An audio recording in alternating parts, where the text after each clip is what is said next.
بسم اللہ الرحمن الرحیم۔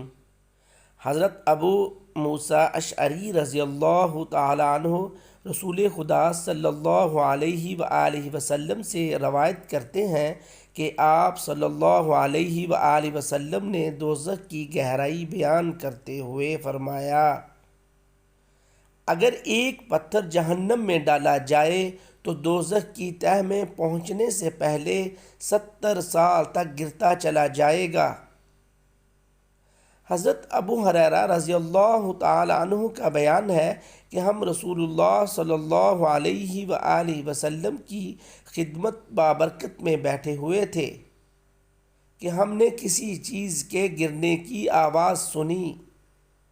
آپ صلی اللہ علیہ وآلہ وسلم نے فرمایا، کیا تم جانتے ہو کہ یہ آواز کیا ہے؟ ہم نے عرض کیا، اللہ اور اس کا رسول ہی خوب جانتے ہیں۔ آپ صلی اللہ علیہ وآلہ وسلم نے فرمایا، یہ ایک پتھر ہے جس کو خدا نے جہنم کے منہ پر تہہ میں گرنے کے لیے چھوڑا تھا، اور وہ 70 سال تک گرتے گرتے اب دوزخ کی تہہ میں پہنچا ہے۔ یہ اس کے گرنے کی آواز ہے۔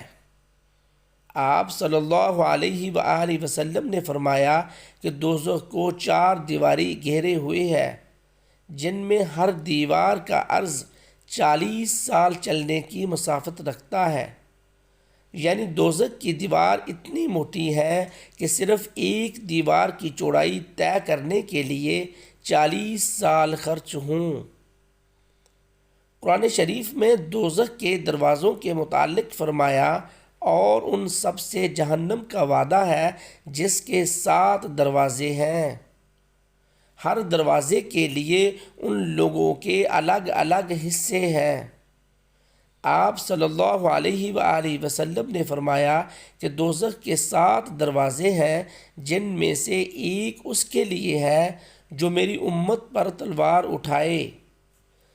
آپ صلی اللہ علیہ وآلہ وسلم نے فرمایا، دوزخیوں میں سب سے ہلکا عذاب اس شخص پر ہوگا جس کی دونوں جوتیاں اور تسمے آگ کے ہوں گے، جن کی وجہ سے ہانڈی کی طرح اس کا دماغ کھولتا ہوگا۔ وہ سمجھے گا کہ مجھے ہی سب سے زیادہ عذاب ہو رہا ہے، حالانکہ اس کو سب سے کم عذاب ہو رہا ہوگا۔